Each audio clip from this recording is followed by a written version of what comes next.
Good day to you. This is Mr. Mlenga, your teacher of geography.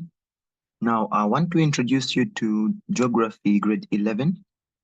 And before we go further, one thing I want you to understand about geography grade 11 is that it has three main topics.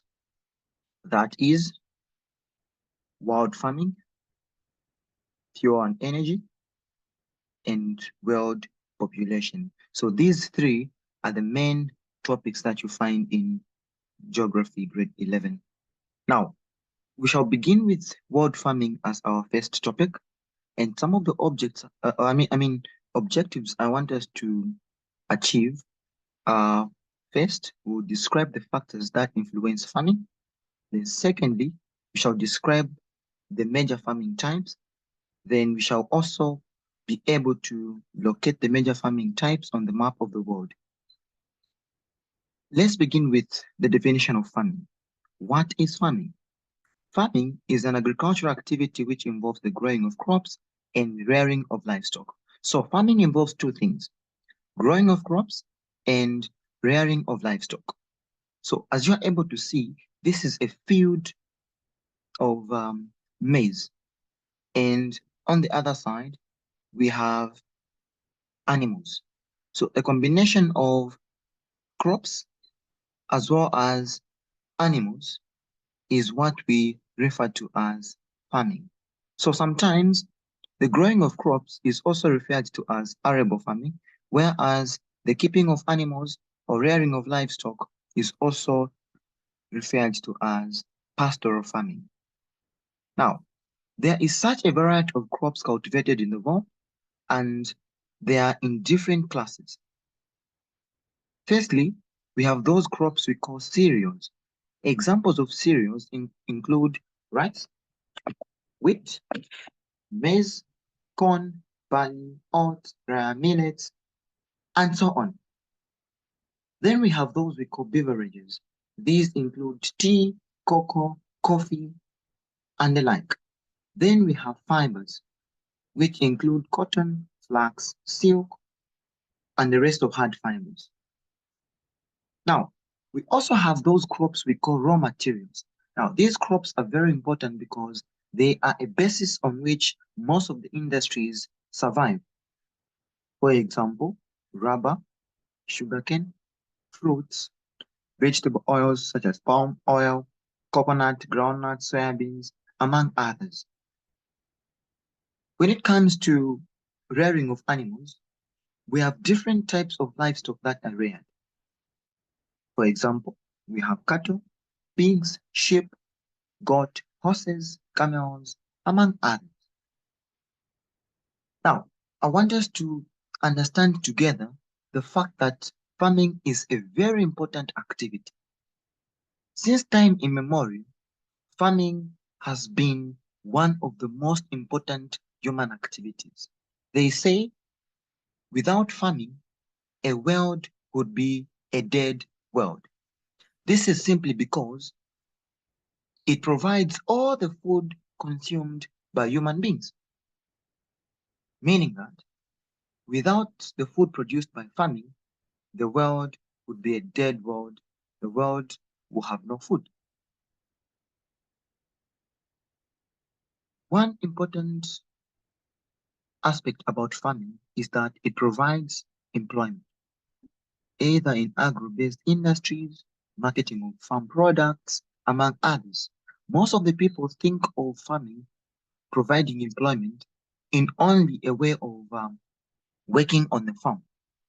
Sometimes you might not directly work on the farm, but you may be there, for example, to just provide marketing for the farm products. You're not directly turning the soil upside down.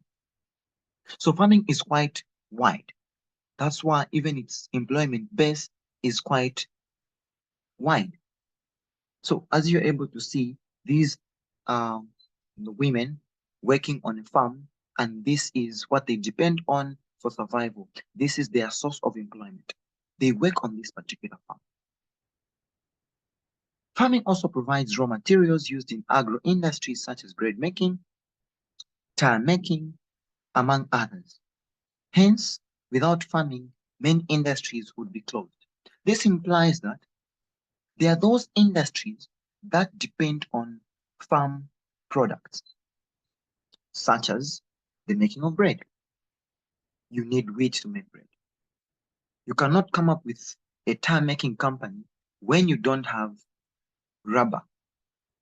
So you discover that farming provides raw materials for all these or for all such industries.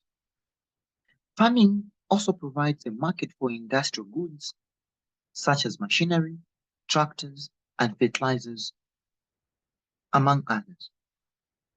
Farming also contributes to national development through foreign exchange and due to exportation of farm products like coffee, cocoa, rubber. Here in Zambia, farming contributes about 20% of the gross national domestic product. The money that is generated within the country, you will discover that much of it has an input coming from farming. So it is very important to understand the fact that when you sell your products to the outside world, you are earning foreign currencies, which is a very important attribute in economics. Now, it's also very important, away from the importance of farming, to consider or to understand the factors that influence farming. One question you may ask yourself is, why is it that certain crops grow in certain environments and certain crops do not grow in certain environments? If I may ask you, when last did you see an apple tree in your local area? Perhaps perhaps you may say you have not even seen any. But in other places, you discover that there are plenty of them.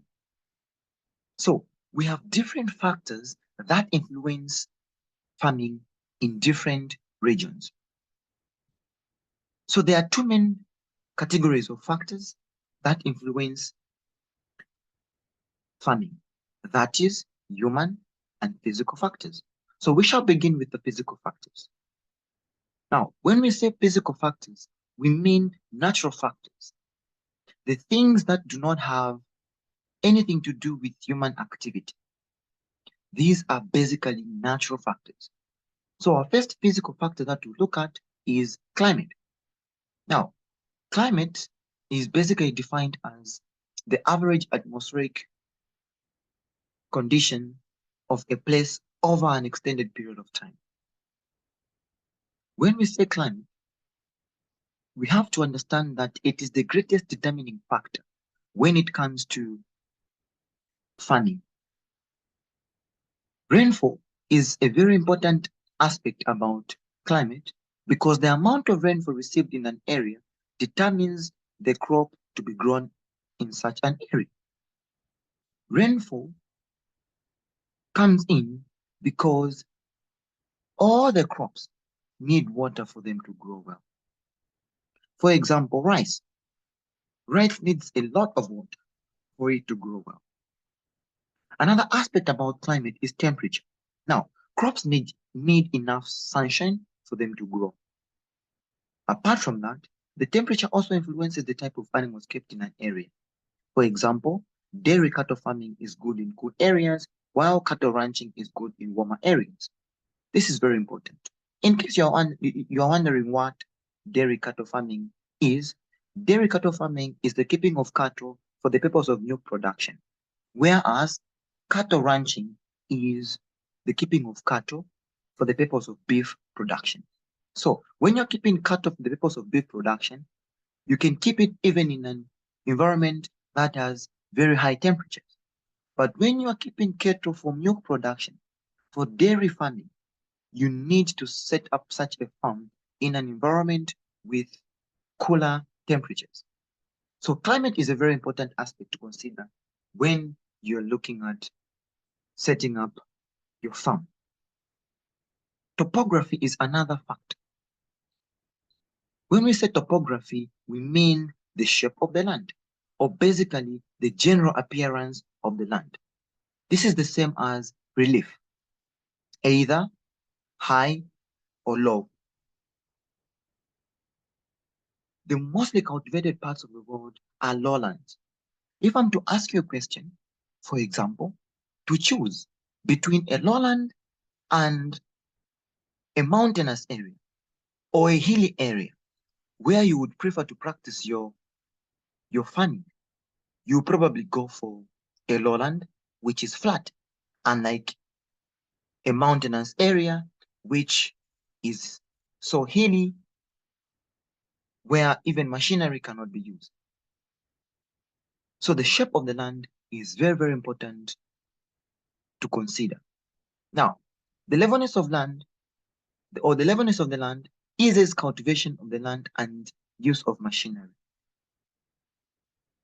Crops like cereals grow well in gently sloping lands, while well-drained flat areas favor mechanized farming. When we say mechanized farming, we simply mean use of machinery such as tractors. This is basically what I said earlier. It's very difficult for you to use um, a tractor, for example, on a hill, but it would be very easy for you to use a tractor on a well-drained flat area. For example, places like the prairies of Canada and the pampas of Argentina favor the mechanized extensive farming. So this picture or these pictures we're seeing here are just examples of the areas we call prairies of Canada. These are lowlands which are flat and well drained, which favor the use of machinery because the machine can freely move on a flat surface. Let me take you to crops like coffee and cocoa, which are very well grown on hilltops. If you want to practice farming on hilltops, you have to grow coffee and cocoa because these crops grow well in such environments. For example, the well-drained hill slopes of the Brazilian highlands are the home to the world's largest coffee plantation.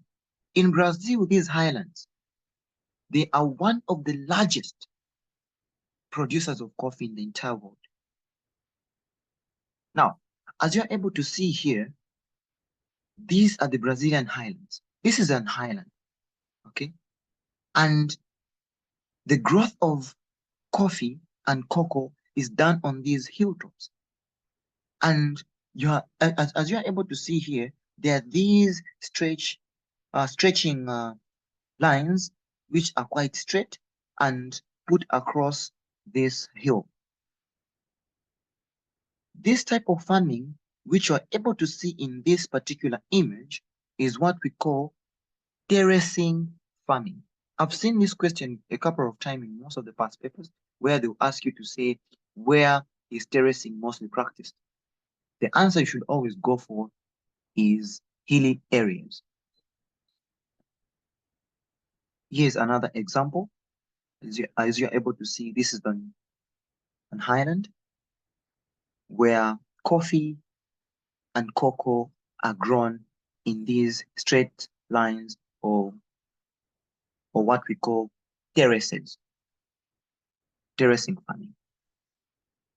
Soil is another very important factor that influences farming. We all know that soil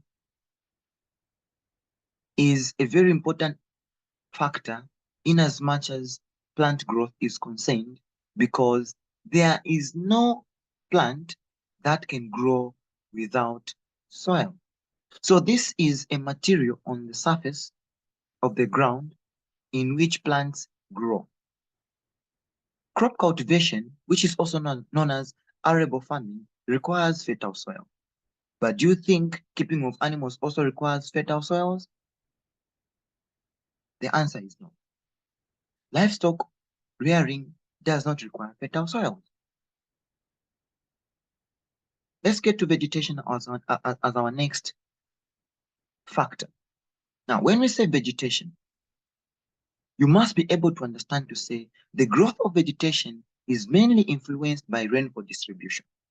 This is to mean that places that receive very high rainfall tend to have more vegetation, tend to have a lot of tall trees as compared to places which do not receive very high rainfall. Areas of low rainfall, like grasslands, favor livestock grazing on the rangelands, e.g. the pampas of South America. The pampas of South America and the prairies of Canada are easy to clear for farming. It's a very simple concept. If I'm to ask you a question, I like asking a lot of questions. If I'm to ask you a question about whether you would choose a forest with a lot of trees to cultivate or to grow your crops from, or a piece of land where there is very short grass, I would expect you to say a piece of land where there is short grass. Why? Because it is very easy to clear. It's very easy to prepare the land. In tropical rainforests of the Amazon and the Congo Basin, there are dense trees. The vegetation is so packed and it's very difficult to clear for agriculture. Here's an example of the tropical rainforest.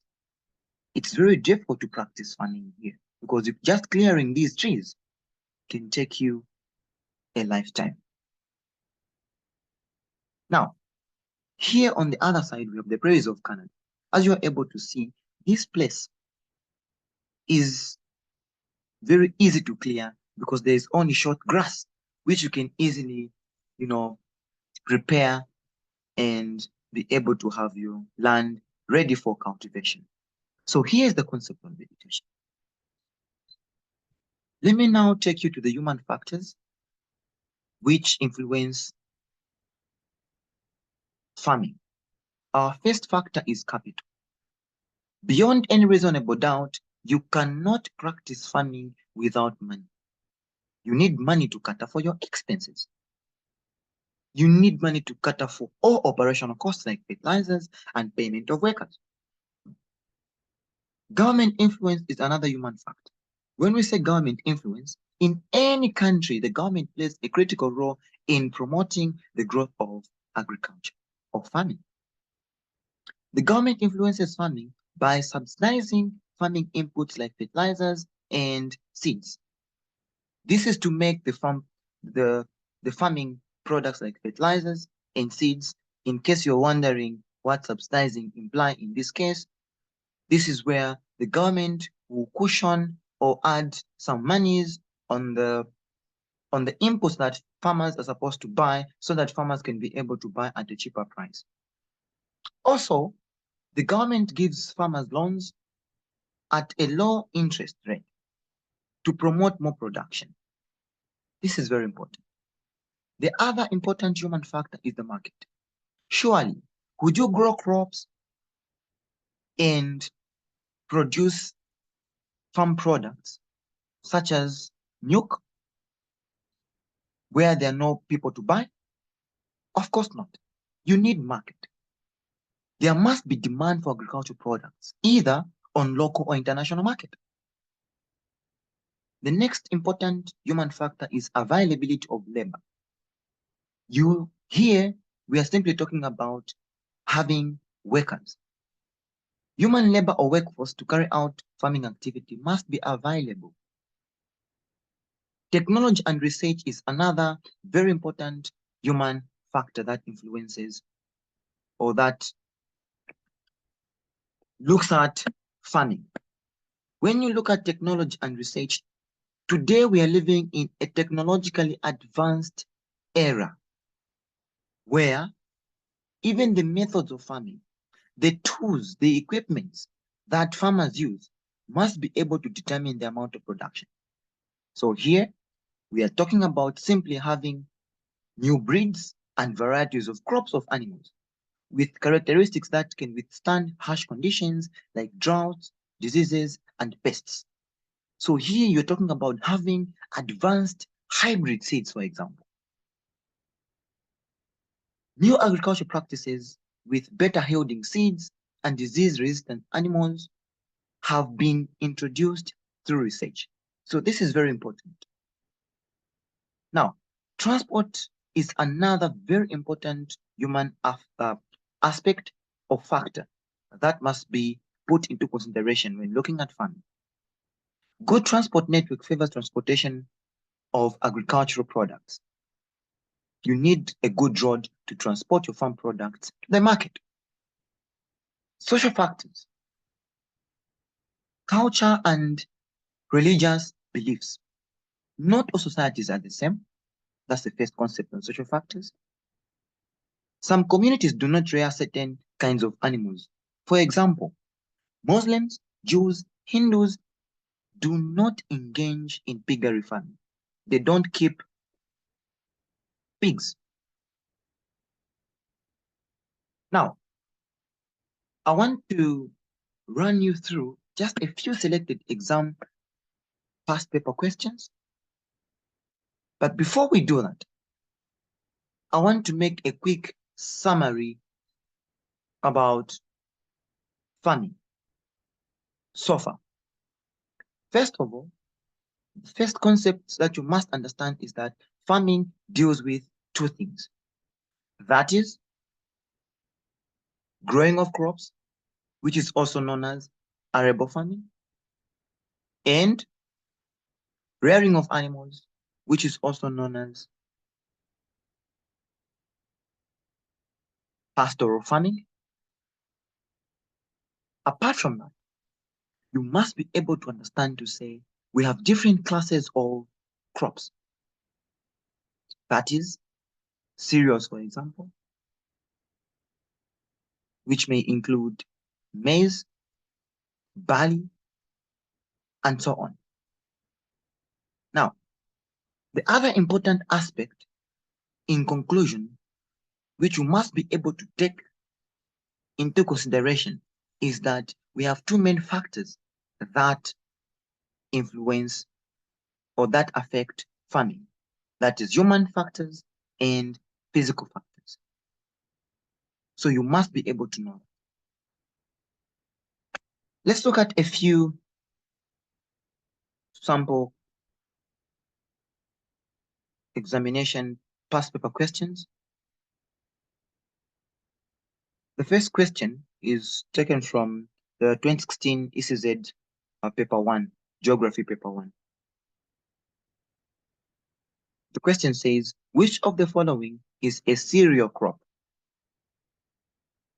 This is quite easy for us. We looked at the cereal crops.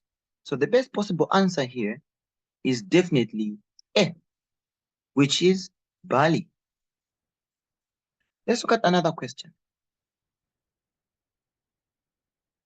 Which of the following farming techniques is recommended in hilly areas? Wow, this is interesting. We looked at this.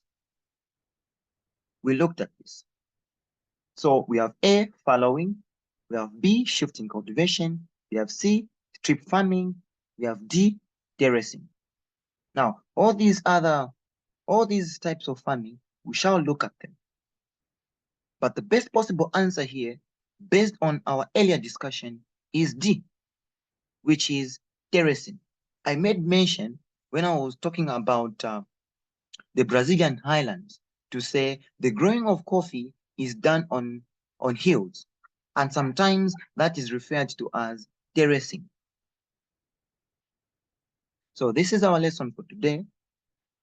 In our next meeting, we shall now go into details to look at the different types of farming practiced in different parts of the world. Thank you so much for your attention. Have a lovely day.